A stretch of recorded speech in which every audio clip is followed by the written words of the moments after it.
This is Bible teacher Nelson Walters. And you may not realize this, but the account of the Tower of Babel is not just found in the Bible, although that is the only completely accurate account. But it is also found in numerous other cultures. Why is that? Well, obviously, because it actually happened, and because it was the event that separated peoples based on languages. So it was an event that led to the cultures of the world forming. The flood and the tower were two events then that have universal stories in all cultures. Some have the story in their legends. Some, like the Chinese, even have the story embedded in their written language characters. The Tower of Babel account is universal, and it is now returning as a symbol of the coming one world government that the nations are trying to build, to return to a single language and a single government. Today, we're going to discuss both aspects in detail: the evidence for the tower in other cultures, and the evidence in today's modern world that it's coming back. And even more importantly, what the Bible has to say about all of these things. Let's start with the ruins of a tower in ancient Babylon, which may be the remains of the original Tower of Babel.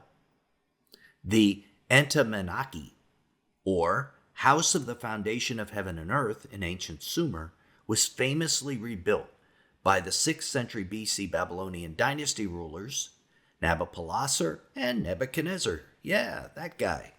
But they've fallen into disrepair by the time of Alexander's conquests. He started to rebuild it. Alexander wanted to rebuild the Tower of Babel. Did you catch that? Maniacal dictators like Nebuchadnezzar and Alexander seemed to always want to rebuild the Tower of Babel. But his death stopped the reconstruction, and it was demolished during the reign of the successors, the Antiochuses. And the stones were used for other buildings. These remains can still be seen on Google Earth from aerial shots. Very, very interesting. In the Bible, the account begins like this. Now the whole earth had one language and the same words. They said, "Come, let us build ourselves a city and a tower, with its top in the heavens, and let us make a name for ourselves, lest we be dispersed over the face of the whole earth." Genesis 11, 1 and 5. Now, if you know your Bible, you know this was in direct disobedience to God's commands, who had told Noah and his descendants to fill the earth, to be dispersed. Some accounts, not in the Bible, contend that part of the reason they were building the tower was to escape a future flood. God, of course, had promised to never flood the world again, so if this was true, this was a sinful ignoring of God's promises as well. But before we look at other religions, let's consider what the Jewish Roman historian Flavius Josephus says in his Antiquities of the Jews from 94 AD. He wrote that it was Nimrod who had the tower built, that Nimrod, from Genesis, was a tyrant who tried to turn the people away from God. In this account, God confused the people rather than destroying them because, annihilation with a flood hadn't taught them anything. It hadn't taught them to be godly. Now, here's what Josephus says. Now it was Nimrod who excited them to such an affront and contempt of God. He was the grandson of Ham, the son of Noah, a bold man of great strength of hand. He persuaded them not to ascribe it to God, as if it were through his means they were happy, but to believe that it was their own courage which procured that happiness. He also gradually changed the government into tyranny, seeing no other way of turning men from the fear of God, but to bring them into a constant dependence, catch that, on his power.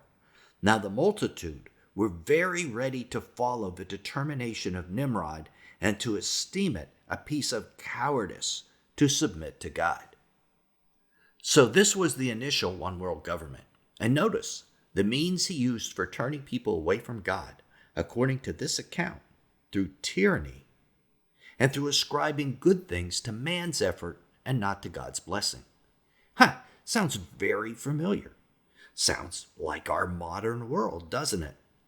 There is nothing new under the sun, after all, as we're told by Solomon in Ecclesiastes. Another ancient Jewish historian was Pseudo-Philo. His records indicated that 3 men were in charge of the building project: Nimrod, who is made prince of the descendants of Ham, and 2 other men. But not everyone went along with the building. According to Philo, 12 men were arrested for refusing to bring bricks. This may also be similar to our modern world. Those who don't go along with the one world government will likely be punished. Now, let's look at other cultural stories. There is a Sumerian myth, similar to that of the Tower of Babel, called Enmerkar and the Lord of the Arada, where the Enmerkar of Uruk builds a massive ziggurat in Eridu and demands a tribute of precious materials from another city for its construction. He also supposedly implores the gods to disrupt the linguistical unity of the world. So in that one, the king supposedly is the one who wants the linguistic unity disrupted.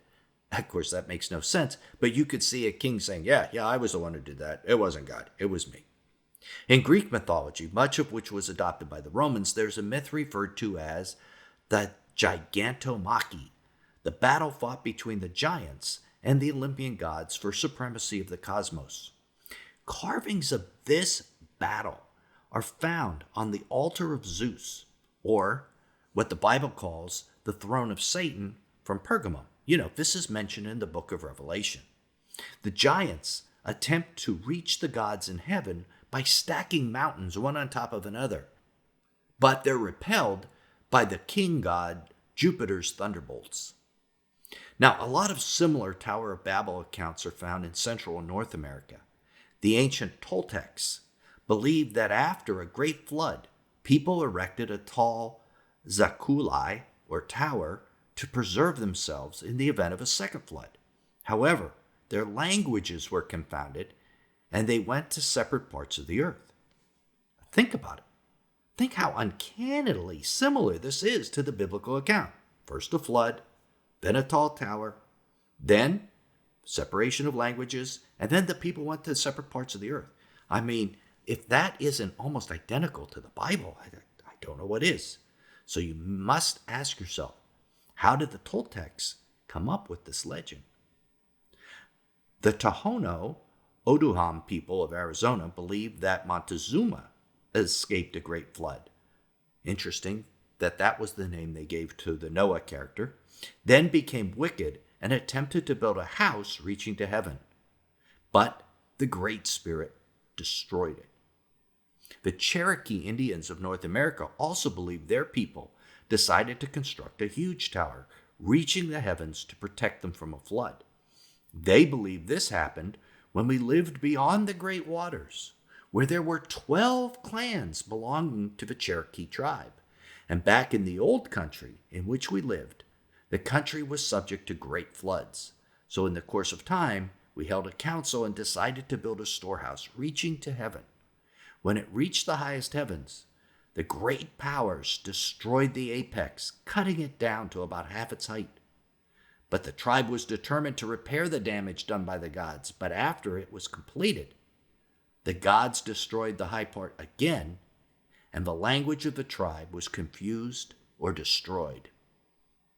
I find the mention of a land across the great waters and the mention of 12 tribes like the 12 tribes of Israel to be absolutely fascinating.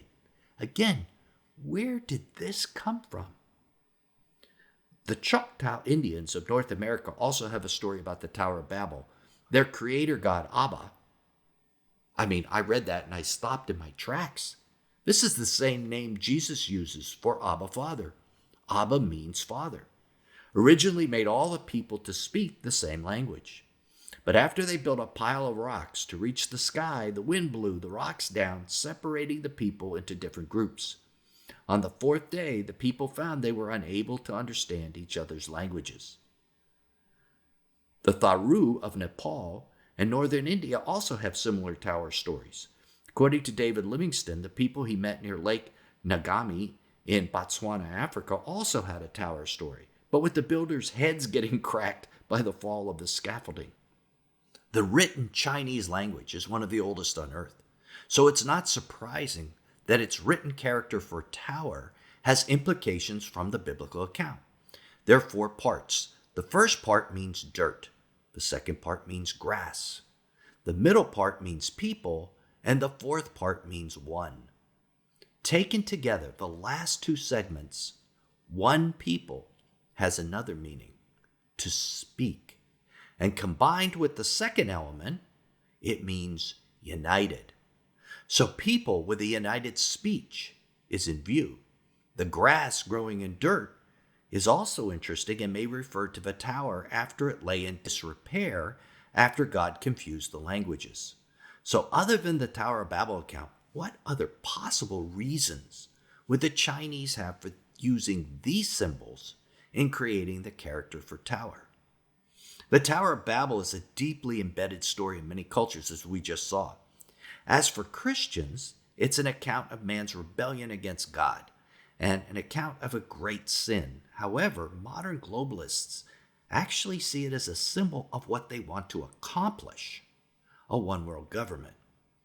The 60-meter-high European Parliament building in Strasbourg, France, was designed to look like the Tower of Babel. It was intentionally left unfinished, just like the real tower, and it consciously mirrors the Vienna painting of the Tower of Babel from Renaissance painter Peter Bruegel. There's a rumor that seat 666 is left vacant in this building. I was unable to confirm whether this is true, but a seating chart from the recent years did show that that seat is unoccupied. Is it being left vacant for a special future member whose name might equal this number? Well, who is to say? A spokesperson for the European Parliament, when asked about this building, said they knew what the Tower of Babel was and what it meant, that it represented an open defiance of God's authority and a return to global government, just like Nimrod's government in Babylon. This representative said they were attempting to do what Nimrod and those of his empire failed to do 3,500 years ago, to overthrow God's authority and create a global government. That is quite a statement. At the time of the founding of the European Union, a poster was distributed using the Renaissance painting by Bruegel that we talked about and the 12 stars of the European Union flag. But in this poster, notice the 12 stars are inverted. They're upside down, and that was not an accident. This is a known satanic symbol of Satan. They want it to look like the Baphomet, with the 2 upper points representing his horns.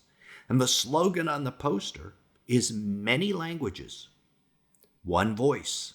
In other words, an undoing, so to speak, of God's punishment of the dividing of the languages. If this building is based on the Tower of Babel, what can we learn about it? In Genesis 11, this is what the people of Babel said about the tower they were building. Come, let us build ourselves a city, and a tower whose top is in the heavens. Let us make a name for ourselves, lest we be scattered abroad over the face of the whole earth. Genesis 11:4. We already discussed how the refusal to fill the earth was a direct contradiction of God's command to Noah. Making a name for themselves does not mean becoming famous. Rather, it speaks of authority, that they wanted the authority to make their own decisions rather than obeying God and doing things in His name. They wanted to do it in their own name. They did not want that authority scattered across the earth either, but rather wanted a singular government. These are exactly the 2 things that the EU Parliament desires to do according to their spokesperson: defiance of God and development of a one-world government. The second most blatant Tower of Babel symbol in the world today is the replacement that was built for the World Trade Center towers in New York City. In place of the Twin Towers destroyed in 9/11, a single One World Trade Center was built, stressing the one world aspect, as in one world government. Other major buildings like Israel's Azali Spiral Tower, being built in Tel Aviv, and the Amazon Helix building outside of Washington, D.C., both have that Tower of Babel look. Globalists just seem to love that look. Now, where in the Bible is this future one world government found? Because, it's one thing to build a building that looks like the Tower of Babel and to say that you're even trying to redo what the Tower of Babel did. But is it prophesied? Well, actually, there are two coming governments that the Bible prophesies in Revelation 17 and 18. The Beast Empire, which most know about, and Mystery Babylon. Babylon as in Babel. In fact, although our English Bibles differentiate between the names Babel and Babylon, in Hebrew they're actually the same word. So it is a direct reference to ancient Babel, where the tower was. Now, if you're not a follower of this ministry, this might surprise you that there are two coming evil one-world governments, Babylon and the Beast. Most only think there's one, the Beast Empire, but that is not accurate. Babylon comes first, and then the Beast destroys it and takes over. Initially, Babylon rides the Beast. Riding is a symbol for steering or controlling. So initially, Babylon is in charge. In fact, Babylon is initially in charge of the whole world. And the woman that you saw is the great city that has dominion over the kings of the earth, Revelation 17:18. So Babylon has dominion over all the kings, including, as we said, the beast and the 10 horns or 10 kings. But these rise up and overthrow Babylon. And the 10 horns that you saw, they and the beast will hate the prostitute. They will make her desolate and naked and devour her flesh and burn her up with fire. Revelation 17:16. That is the point that the beast takes over. So will the entity we call Mystery Babylon exemplify what its predecessor, Ancient Babel, did in terms of trying to unite the world? Obviously so, because it has dominion over all the kings of the earth. Notice, these kings still exist. There are still kings, presidents, rulers, and nations, but this entity has control over them. It has dominion over them, as the Bible says. So it is some kind of system that is going to control the nations. The nations are going to surrender their sovereignty to it. And Revelation tells us who runs this one world government and how they take control. Your merchants were the nobility of the earth because all the nations were deceived by your sorcery. And the blood of prophets and saints and of all those slaughtered on the earth was found in you. Revelation 18:23-24. This is shocking. Here we learn the nobility of the earth are the merchants. And they become this by deceiving the nations. Now, nowhere in history have the nobility of the earth been merchants before. They've always been military people or families that inherited something. Now it's the merchants. Now, the word translated nobility is megastanes, meaning great ones, satraps, or chief men of the world. Not the kings, and they become this by deceiving the nations. Specifically, this is said to happen because of sorcery. Now, the actual Greek word is pharmakeia, which Strong's defines as medicines, drugs, or spells. You probably noticed that this word sounds like our English words for pharmacy and pharmaceuticals, so that is very interesting.